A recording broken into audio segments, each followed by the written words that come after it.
লাগবে, জোরে বলেন কি মানা লাগবে? এই কোরআনের পক্ষে যারা আছেন দুইটা হাত উঁচু করে বলেন তো লিল্লাহে তাকবীর। জোরে বলেন লিল্লাহে তাকবীর, লিল্লাহে তাকবীর। কোরআন ছাড়া অন্য কিছু, সবাই বলেন কোরআন ছাড়া অন্য কিছু, কোরআন ছাড়া অন্য কিছু। আল কোরআনের আলো, আল কোরআনের আলো, আল কোরআনের আলো। নেতার মাথায় জালো, নেতার মাথায় যদি কোরআনের চিন্তা থাকে ওই নেতার দ্বারা অন্যায় করা সম্ভব হবে না। ঘরে ঘরে কোরআন আগেও ছিল, এখনো আছে, ঘরের পরিবর্তন হয় নাই।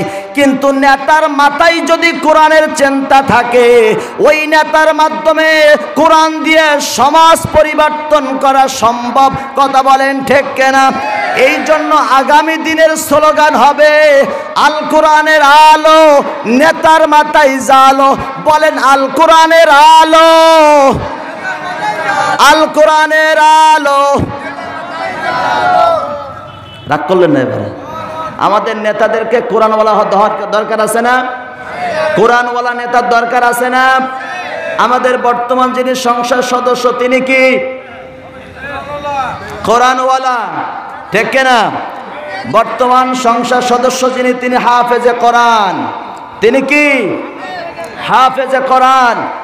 আমরা তার থেকে আশা করি, তার কাছে আশা করি তিনি হাফেজে কোরআন, তিনি কোরআনের মর্যাদা বুঝবেন, তিনি কোরআনের মহব্বত বুঝবেন, তিনি কোরআনের ভালোবাসা বুঝবেন, কোরআনের মানুষদের ভালোবাসা বুঝবেন, কোরআন প্রেমিকদের ভালোবাসা বুঝবেন।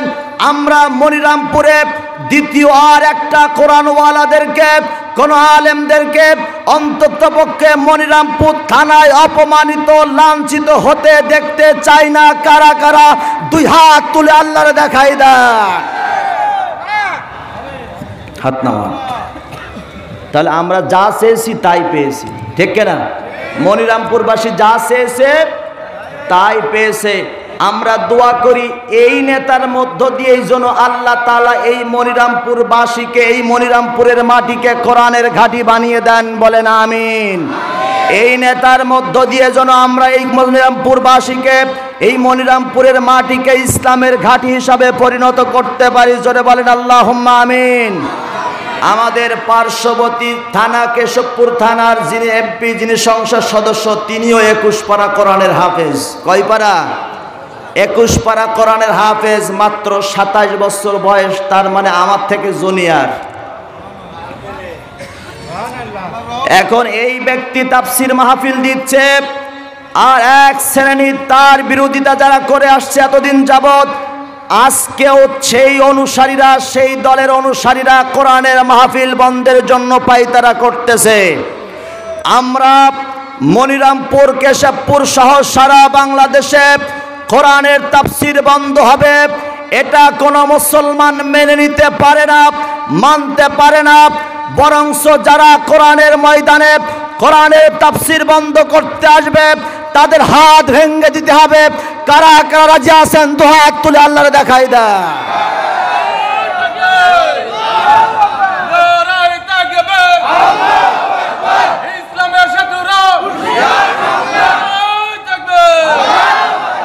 আমার ভাইরা, আমরা তো মুসলমান নাকি?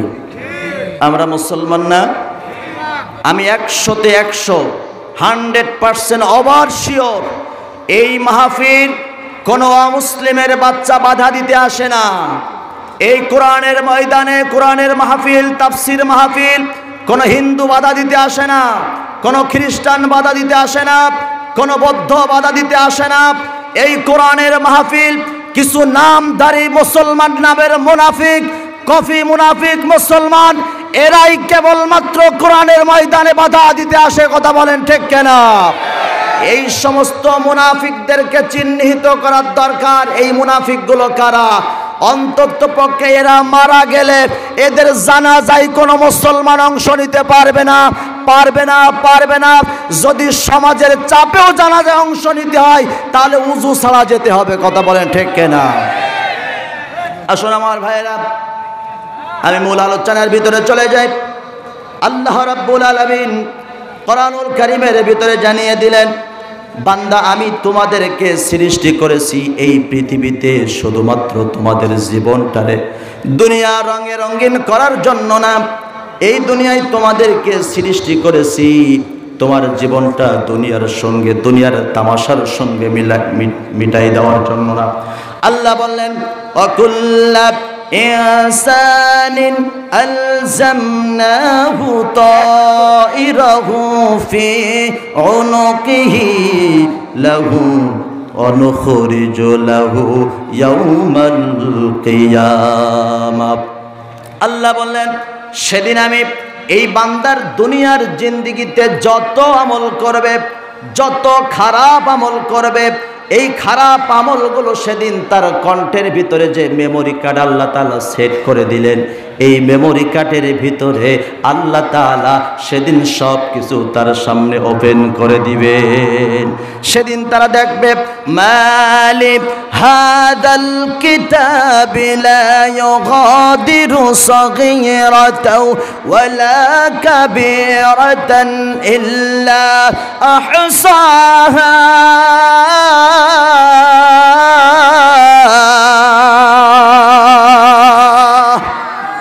আল্লাহ বলবেন, সেই দিন সব কিছু ওপেন হয়ে যাবে।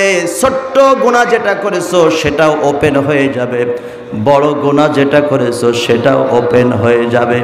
এই জন্য সেদিনকের ভয় আমাদের অন্তরে রাখার দরকার আছে না নাই? আরো জোরে বলেন, আছে না নাই? মা ইয়ালফিযু মিন কাওলিন ইল্লা লাদাইহি রাকীবুন আতীদ।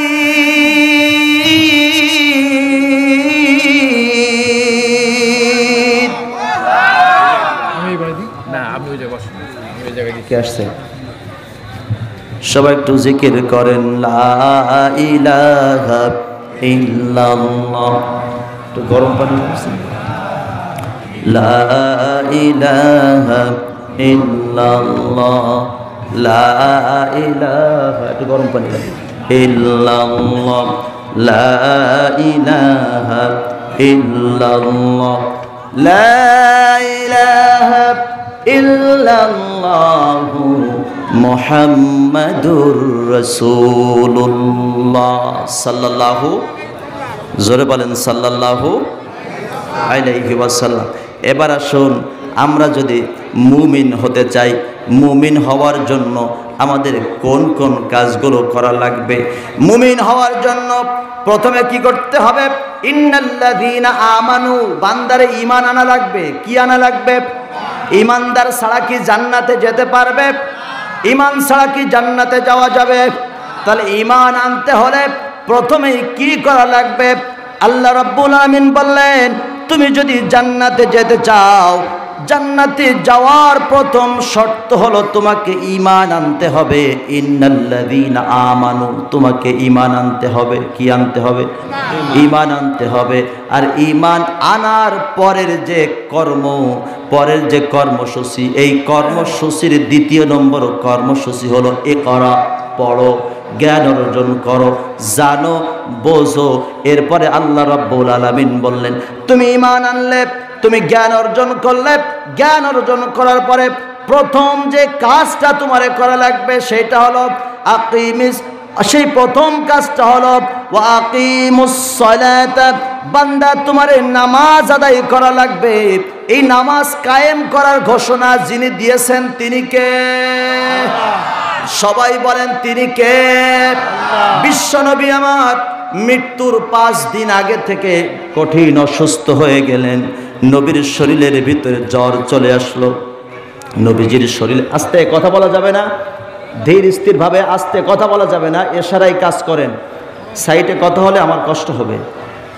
আমার ভাইয়েরা, আল্লাহ নবীজির যখন ইন্তেকাল হয়ে যাবে, ইন্তেকালের 5 দিন আগে নবীজির শরীরে ভীষণ জ্বর চলে আসলো, তাপমাত্রা চলে আসলো। নবীজির শরীরটা কম্পন দিতে থাকে, একের পর এক নবীজির শরীর কম্পন দিতে থাকে। মাঝে মাঝে নবীজি আমার বেহুশ অবস্থা হয়ে যায়। সেন্স হারিয়ে ফেলে, হুঁশ হারিয়ে ফেলে, আবার কিছু সময় নবীজির হুঁশ ফিরে চলে আসে। এমন করতে করতে আল্লাহর নবীজি বিদায়ের দিন যখন ঘনিয়ে আসলো, বিদায়ের দিন যখন চলে আসলো, আল্লাহর নবীজি মা ফাতেমার দিকে লক্ষ্য করে দেখে ফাতেমা কান্না করতেছে। আল্লাহর নবীজি ফাতেমাকে ডাক দিয়ে বলেন, ও ফাতেমা এদিকে আসো। ইশারা করে ডাকলেন। ইশারা করে ডাকার পরে ফাতেমা রাদিয়াল্লাহু তাআলা আনহা বিশ্ব নবীর কাছে যখন গেলেন, আল্লাহ নবী ফাতেমাকে ডাকলেন, ফাতেমা তুমি কেন্দো না, তুমি কেন্দো না। আমি নবীজি বিদায় হওয়ার পরে আমার আত্মীয় স্বজন আপনজনদের ভিতরে সবার আগে যার সঙ্গে সাক্ষাৎ হবে তিনি হলে তুমি ফাতেমা। ফাতেমার কান্না বন্ধ হয়ে গেল। অনেক লম্বা ঘটনা, আমি সেদিকে যাব না। আল্লাহ নবীজি যেদিন মৃত্যুর সময় চলে আসলো, যেদিন মৃত্যুর দিন চলে আসলো, আল্লাহর নবীজি এত বেশি অসুস্থ হয়ে গেলেন। রাতের বেলায় নবীজি এত বেশি অসুস্থ হয়ে গেলেন, নবীজি মাঝে মাঝে হুঁশ হারিয়ে ফেলে, আবার নবীজি মাঝে মাঝে যখন হুঁশ ফিরে পায়, মাঝে মাঝে হুঁশ হারিয়ে ফেলে, আবার মাঝে মাঝে হুঁশ ফিরে পায়। এমন সময় নবীজি আমার লক্ষ্য করে দেখে নবীজির সমস্ত সাহাবীগুলো সেদিন নবীজির বাড়িতে অপেক্ষা করতেছে। কোনো সাহাবী সেদিন বাড়িতে যায় নাই। সারাটা দিন সাহাবীরা পাগলের মতো হয়ে গেছে, সারাটা রাত সাহাবীরা পাগলের মতো হয়ে গেছে। নবীকে ছেড়ে তারা বাড়ি যেতে পারে না, তারা বাড়িতে যেতে পারে না।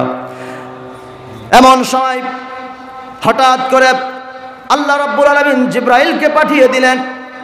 নবীকে বললেন, ইয়া রাসূলুল্লাহ, ইয়া হাবিবাল্লাহ, আল্লাহ রাব্বুল আলামিন আপনাকে সালাম জানিয়েছে, আর আল্লাহ রাব্বুল আলামিন আপনার সঙ্গে সাক্ষাৎ করার জন্য সরঞ্জাম দিচ্ছে। জোরে বলেন আল্লাহু আকবার, আরো জোরে বলেন আল্লাহু আকবার।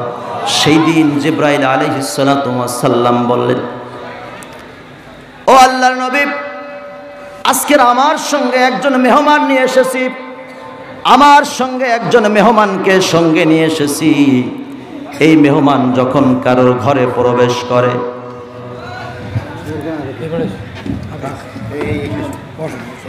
সবাই একটু জিকির করেন, লা ইলাহা,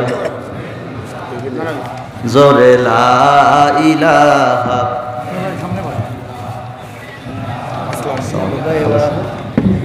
লা ইলাহা, লিল্লাহে তাকবীর, লিল্লাহে তাকবীর। চেয়ারম্যান সাহেবের আগমন, চেয়ারম্যান সাহেবের আগমন।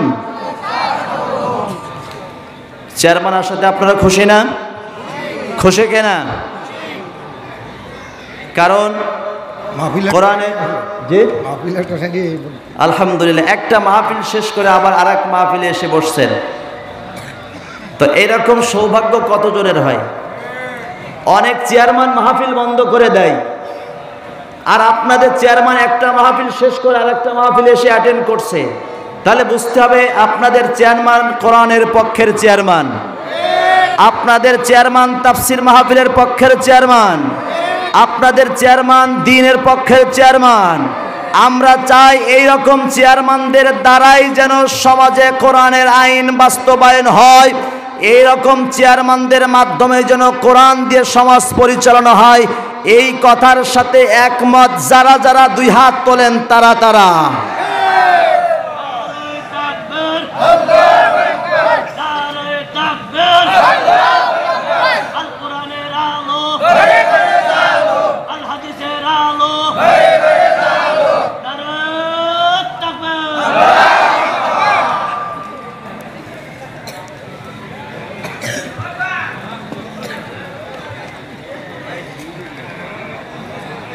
সম্মানিত ভাইরা, চেয়ারম্যান সাহেব যখন আসছেন, চেয়ারম্যানকে পাশে রেখেই কোরআনের কিছু কথা শোনানোর দরকার আছে না? আছে কিনা? কারণ চেয়ারম্যান সাহেবের নাম যেন কি? মোহাম্মদ হাফিজ উদ্দিন, সংরক্ষণকারী নাকি? দ্বীনের সংরক্ষণকারী, হ্যাঁ, দ্বীনের হেফাজতকারী। মাশাআল্লাহ, নামটার সঙ্গে দেখেন কত সুন্দর একটা অর্থ আসছে, হাফিজ উদ্দিন। তার মানে দ্বীনের হেফাজতকারী, দ্বীন সংরক্ষণকারী, দিন নিরাপদ রক্ষাকারী, আমরা চাই তার দ্বারাই যেন দিনের পরিবর্তন আসে। জোরে বলেন আল্লাহু আকবার, আর জোরে বলেন আল্লাহু আকবার। আল্লাহ রাব্বুল আলামিন কোরআনুল কারীমের ভিতরে, কোরআনুল কারীমের সূরা 27 নম্বর সূরা, পারা নম্বর 19, পৃষ্ঠা নম্বর 379 এই দলিল দেওয়ার পরে সন্দেহ থাকার কোনো অবকাশ আছে নাকি? জোরে বলেন না, আছে নাকি? আল্লাহ রাব্বুল আলামিন সূরা আন-নামলের 27 নম্বর সূরা 19 নম্বর পারার 379 নম্বর আয়াতে, 379 পৃষ্ঠা সূরা নামলের 34 নম্বর আয়াতে আল্লাহ রাব্বুল আলামিন ঘোষণা দিলেন, ক্বালাত ইন্নাল মুলুকা إذا دخلوا قرية أفسدوها وجعلوا عزة أهلها أذلة وكذلك يفعلون.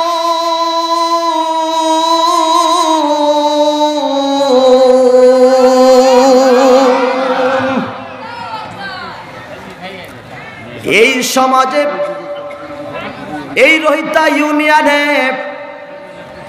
যিনি নেতৃত্ব দিচ্ছেন হাফিজউদ্দিন চেয়ারম্যান, দ্বীনের হেফাজতকারী, আল্লাহ রাব্বুল আলামিন বললেন যে সমাজে দ্বীনের হেফাজতকারীগুলো নেতৃত্ব দেবে, ওই সমাজে, ওই জনপদে কোনো সুদখোর থাকবে না, কোনো জিনাখোর থাকবে না, কোনো মদখোর থাকবে না, কোনো কোরআন বিদ্বেষী থাকবে না, কোনো আলেম বিদ্বেষী থাকবে না, কোনো মুমিন বিদ্বেষী থাকবে না। কথাটা কার? তাহলে এমন একটা চেয়ারম্যান আপনারা পাওয়াতে খুশি না বেজার? জোরে বলেন, খুশি না বেজার? কোরআনের আয়াত দিয়ে যদি আমি বলে দেই তাহলে অসুবিধা আছে নাকি? আরো জোরে বলেন, আছে নাকি? এবার আসুন, বিশ্ব নবী আমার অসুস্থ হয়ে গেলেন, আমি সেদিকে পরে যাব, কিন্তু বিশ্ব নবীজির যে ঘটনাটা বলেছিলাম সেটা আগে বলার দরকার, ঠিক কিনা? বিশ্ব নবীজি আমার অসুস্থ হয়ে গেলেন, আল্লাহর নবীজি মাঝে মাঝে হুঁশ হারিয়ে ফেলেন, আবার মাঝে মাঝে হুঁশ ফিরে পান। এমন সময় জিবরাইল আলাইহিস সালাতু ওয়াস সালাম বললেন, ইয়া রাসূলুল্লাহ, ইয়া হাবিবাল্লাহ, আমি আজকের এমন একজন মেহমানকে নিয়ে আপনার বাড়িতে এসেছি যে মেহমান কারোর বাড়িতে গেলে পারমিশন নিয়ে ঢোকে না, যে মেহমান কারোর বাড়িতে গেলে অনুমতি লাগে না, বিনা অনুমতিতে ঢোকে। এই মেহমানের নাম আর কেউ না, ইনি হলেন মালাকুল মউত হযরতে আজরাইল আলাইহিস সালাতু ওয়াস সালাম। আল্লাহর নবী বললেন, মেহমানকে নিয়ে আসো। হযরতে আজরাইল আলাইহিস সালাতু ওয়াস সালাম নবীকে প্রশ্ন করলেন, ইয়া রাসূলুল্লাহ, ইয়া হাবিবাল্লাহ, আমি কি আপনার ঘরের ভিতরে প্রবেশ করব? আজরাইল কি কারোর বাড়িতে ঢোকার সময় অনুমতি নেয় নাকি? জোরে বলেন, নাই। কিন্তু আজরাইল বললেন, পৃথিবীর যত মানুষের জান কবজ করেছি কারোর কাছে অনুমতি লাগে নাই, কারোর কাছে অনুমতি লাগে নাই। কিন্তু আমার আল্লাহ রাব্বুল আলামিন আমাকে বলেছেন, আজরাইল রে, খবরদার খবরদার, যখন আমার বন্ধুর ঘরে প্রবেশ করবা বিনা অনুমতিতে আমার বন্ধুর ঘরে প্রবেশ করা যাবে না। আজরাইল বললেন, ইয়া রাসূলুল্লাহ, ইয়া হাবিবাল্লাহ, আপনি যদি আমাকে অনুমতি দেন, কি দেন? আপনি যদি আমাকে অনুমতি দেন তাহলে আমি আপনার রূহটা নিব। আজরাইল, আল্লাহর নবীজি বললেন, আজরাইল যদি আমি অনুমতি না দেই? আজরাইল বললেন, ইয়া রাসূলুল্লাহ, ইয়া হাবিবাল্লাহ, আপনি যদি অনুমতি না দেন তাহলে আমি ফিরে যাব। আজরাইলের কথা শুনে আল্লাহর নবী বললেন, আজরাইল ফিরে যাওয়া লাগবে না, আমি নবী আল্লাহর দরবারে যাওয়ার জন্য প্রস্তুত। আজরাইল যখন নবীজির রূহটা নিয়ে নেবেন, এমন সময় আল্লাহর নবী মা আয়েশা সিদ্দিকা রাদিয়াল্লাহু তাআলা আনহাকে ডাক দিয়ে বলেন, আয়েশা, ও আয়েশা, এদিকে আসো, এদিকে আসো। আল্লাহর নবী আয়েশাকে প্রশ্ন করলেন, আয়েশা বলো বলো দেখি আমার ঘরের ভিতরে কি আছে? আল্লাহর নবী বললেন, ও আয়েশা আমার ঘরের ভিতরে 6টা টুকরা। জোরে বলেন কয় টুকরা? সবাই বলেন কয় টুকরা? 6 টুকরা স্বর্ণ রয়েছে। এই স্বর্ণগুলো আল্লাহ রাস্তায় সদকা করে দাও। জোরে বলেন আল্লাহু আকবার। আল্লাহ নবী বলেন, আয়েশা আমি যখন আল্লাহর দরবারে চলে যাব, পরকালে যেন কেউ বলতে না পারে মুহাম্মাদের ঘরে স্বর্ণ গচ্ছিত ছিল। ও আয়েশা স্বর্ণগুলো দান করে দাও, সদকা করে দাও। ও আয়েশা স্বর্ণগুলো সদকা করে দাও, দান করে দাও। আল্লাহর নবীজির যখন রূহটা নিয়ে চলে যাবেন, আল্লাহর নবীজি সাহাবীদের দিকে লক্ষ্য করে বললেন, ও আমার সাহাবীরা, ও আমার সাহাবীরা, আমি এই জীবনের শেষ মুহূর্তে, বিদায়ের মুহূর্তে আমি আমার উম্মত, আমি আমার পরিবারের চিন্তা করি নাই, আমি আমার সন্তানের চিন্তা করি নাই, আমি আমার জীবনের চিন্তা করি নাই, আমি আমার জীবন চলে যাবে এই মায়া আমার ভিতরে নাই।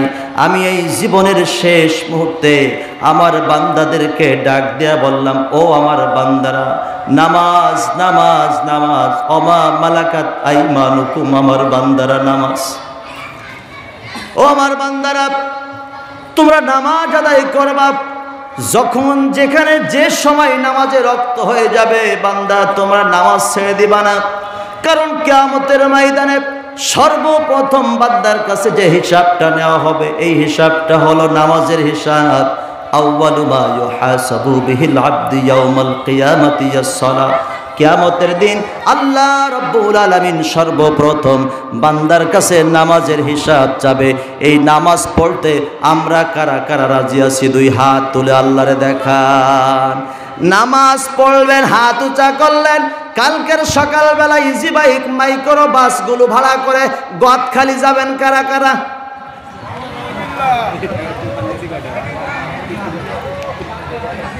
গদখালি যাবেন?